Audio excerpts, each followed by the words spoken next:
Fathers are supposed to protect their daughters from danger, but what happens when a father becomes the danger?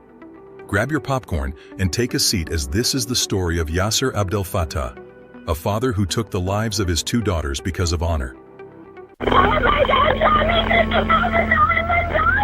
The early life of the Said sisters. Amina and Sarah Said were born and raised in Bedford, Texas, in a troubled household with their American mother Patricia and Egyptian father Yaser. You should know that these girls were raised American in the home of their Southern Baptist mother Patricia. Still, they tried to be proper and follow the traditions of their father, who was 14 years older than their mother Patricia. She was only 15 when she married Yaser, 29. "I couldn't believe it. I was like, 'You're kidding,' she said to her father, who arranged her own wedding." Patricia recalled having a little tantrum, but that was all. And although she was legally underage, Patricia wasn't too young by Yaser's standards, and she and her father eventually agreed to the marriage. She didn't think it was love. "I think it was just, we were so poor, I just wanted to get out of the house," she said. "He promised everything. Your life is going to be better.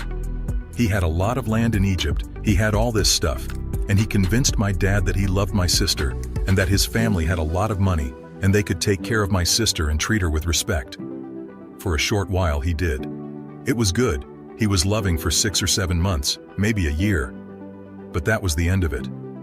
Did you ever hear from Yaser Said again? Never. So it was abusive. Okay. Were you scared of getting hurt? Yes, ma'am. Why did they feel like they needed to run away from home? Because we thought Yaser found out that they were dating the boys. Amina knew what could happen to her. Yes. Did you comprehend what could happen to her? A part of me did, a part of me didn't. He came to the door, opened the door, and he kissed her on the forehead, and I seen a tear go down his cheek. Soon he began to struggle to support the family working as a taxi driver, and his lack of financial stability was a constant problem. Despite the challenges, the Said sisters were able to excel in their studies, and they had made big plans for their future. Amina wanted to be a doctor, while Sarah was more reserved and focused on her academics. Sarah was more reserved, while Amina was a social butterfly, very outspoken. She was very tomboyish, but she also had a pretty cheeky side to her. The two girls grew up together as best friends and playmates, sharing the same interests as most other children. However, their American upbringing clashed with the old Egyptian traditions that their father tried to impose on them. Yaser was raised in a culture where arranged marriages were the norm, and he wanted to find suitable husbands for his daughters in his homeland. This was a problem for the sisters who had embraced the new culture in the US. As time passed, Yaser's behavior towards Patricia became increasingly abusive, controlling, and manipulative. He would often prevent her from seeing her family, and would control her movements, isolating her from the world, but that wasn't all. He also started physically abusing Amina and Sarah. The sisters reportedly told their grandmother that Yaser had been messing with them, indicating that they were subjected to some form of sexual abuse. Patricia eventually had enough of the abuse and moved out with the kids, seeking refuge with her family. She reported the abuse to the police, but the charges were dropped when Amina and Sarah recanted their story. Why they did this is unclear, but fear of their father is a possible reason. Yaser's control and abuse. Amina and Sarah were two young girls who wanted to have the same freedom their older brother Islam had, but Dad still believed in his old Egyptian traditions. When Amina was just 16 years old, Yaser tried to marry her off to a man who was over 40 years old. This happened during one summer trip to Egypt, when he introduced Amina to potential suitors, hoping to find a suitable husband for her. Amina refused, which enraged the father and provoked him to beat her. Despite her father's threats, Amina fell in love with a boy named Joseph, who she met in a martial arts class. It was a love-at-first-sight situation. So they started a serious relationship that lasted for 4 years, but they had to keep it a secret from Yaser, who had forbidden both his daughters from having American boyfriends. Yaser's abuse and control led Amina to fear for her safety, and she started telling Joseph little by little about her father's behavior. Despite the danger, Amina and Joseph were determined to be together. They had to be very careful, using different names in their phones and creating codes for things. Amina even had a separate phone that her father didn't know about, which was her safe place to contact Joseph. As their love grew stronger, Amina and Joseph started talking about eloping. Joseph wanted Amina to be his wife and queen, and they were determined to make it happen one way or another. Amina's mother, Ruth, fully approved of their relationship and described Amina as a strikingly beautiful young woman with amazing green eyes and a smile that could make anyone fall in love with her. Ruth was concerned about Amina's safety and warned Joseph to be careful if he ever saw any of Amina's family members around him. Yaser would later suspect that Amina had a boyfriend and demanded to know, but she never told him. Soon, Yaser started stalking his own daughters. He used various methods to monitor their every move, including bugging their cars, getting into their computers and phones, and checking their cell phone bills. Although it was against the laws of the country he was in, Mr. Yaser was ready to use any means necessary to exert his authority over his daughters' lives.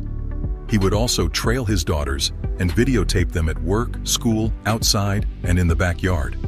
Eventually, he found out about Amina's romance with Joseph and he beat her brutally for it. The plan to elope and Yaser's crime. As Amina and Joseph's love grew stronger, they started talking about eloping. They wanted to be together and start a new life, free from Yaser's abuse and control. Amina once sent a letter to Joseph saying, "I don't care, he'll have to kill me first. I'd rather die than live without you. One day we'll be married and happy. I love you. I can't stop crying. I love you." She also wrote in emails that her father was still determined to sell both her and Sarah into an arranged marriage in his native Egypt. As Amina's refusal to do her father's bidding increased, so did the father's determination to do whatever was necessary to have his way, even if it meant killing his girls. According to Amina, Yaser literally threatened to kill her and Sarah if they refused him. Scared for their lives, the sisters made a plan to run away and lease an apartment in another town. They took their SIM cards out of their cell phones and broke them in half to prevent their father from tracking them. However, Yaser's relentless pursuit of them made it impossible for Amina and Sarah to escape. He tried to contact them through their family members and even called their new number, which their mother, Patricia, had mistakenly given him. The mistake proved fatal for the girls. On New Year's Day, Amina and Sarah got into a taxi with Yaser to go out to eat and talk. Later that night, police dispatchers received a horrifying 911 call from a frantic Sarah, who said that her father had shot her and her sister in the taxi near a hotel in Dallas. When the police arrived at the scene, they found Amina and Sarah's bodies in the cab with multiple gunshot wounds. Amina died from 2 gunshot wounds while Sarah died from 9. Apparently, Yaser had emptied the savings of the girls before he disappeared. The manhunt, trial, and conviction of Yaser. No one understands how Sarah managed to call 911 and identified her father as the gunman before taking her last breath. This brave act proved very helpful to the case. However, the news of Amina and Sarah's murders quickly spread, and the community was left in shock and mourning. Friends and family members of the sisters came together to remember their lives and honor their memories. The police launched a massive manhunt for Yaser, who had fled the scene of the crime. For over a decade, Yaser remained on the run, but his eventual capture was inevitable. In August 2020, Yaser was arrested in Justin, Texas, after the FBI classified him as one of the 10 most wanted men. He was charged with capital murder for the deaths of his 2 daughters. In August 2022, Yaser Abdel Fattah Said stood trial for the premeditated murders. The trial was highly publicized, and the community awaited justice for the tragic deaths of the 2 young women. The prosecution presented evidence that Yaser had planned and carried out the murders in an honor killing. They argued that Yaser was motivated by a desire to restore his honor and status in the community, which he believed had been tarnished by his daughter's relationships with non-Muslim men. Later, a vault of chilling home videos and other evidence revealed more on the murders of the girls. This material was uncovered during the making of a documentary titled The Price of Honor. The filmmakers agreed to share it with Crime Watch Daily to aid in the investigation of the horrifying and heartbreaking case. It was hard to understand how a father could put his daughters through something like this. Meanwhile, Yaser's defense team argued that he was not guilty of premeditated murder, claiming that he had acted in a fit of rage and passion. Interestingly, before the trial, Yaser wrote a letter to the judge, expressing his dissatisfaction with his two daughters' relationships with non-Muslim men.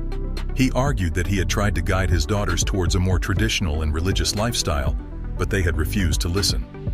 However, the court was not swayed by Yaser's arguments.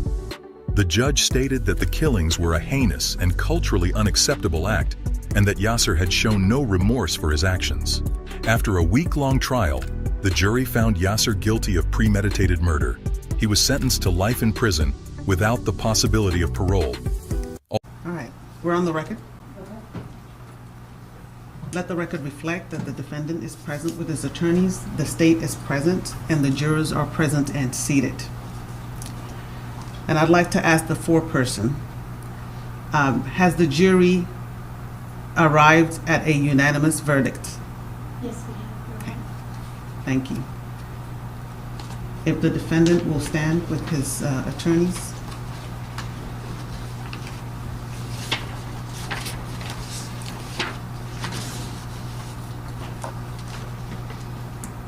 In the state of Texas versus Yaser Said, we, the jury, unanimously find the defendant Yaser Said guilty of the offense of capital murder as charged in the indictment. Please raise your hand if that is your verdict. Thank you. The court will find that the verdict is unanimous. Does either side wish to further poll the jury at this time? No, Your Honor. State? No, Your Honor. Thank you. Ladies and gentlemen, this concludes your service as jurors in this case. On behalf of Dallas County, thank you so much for your participation. This was a very important duty that you carried out today. And so, since you found Mr. Said guilty, it now falls on the court, on me, to sentence him. So, as of right now, you are discharged. You are a regular member of the public. You can participate in the sentencing if you wish. You're free to discuss the case with each other and with anybody else. So at this point, we're going to release you. Thank you so much. Although the wife as well as many people believe he deserved the death penalty, the prosecuting team never pursued the capital punishment. The tragic deaths of Amina and Sarah Said sparked widespread outrage and condemnation from people around the world. Their father's actions were condemned as heinous and culturally unacceptable, with many expressing their disbelief and sadness over the loss of two young lives. The detective investigating the case alleged that the murders were driven by a fatal culture clash and a belief in honor killings. Thank you for watching the video, and don't forget to like, share, and subscribe.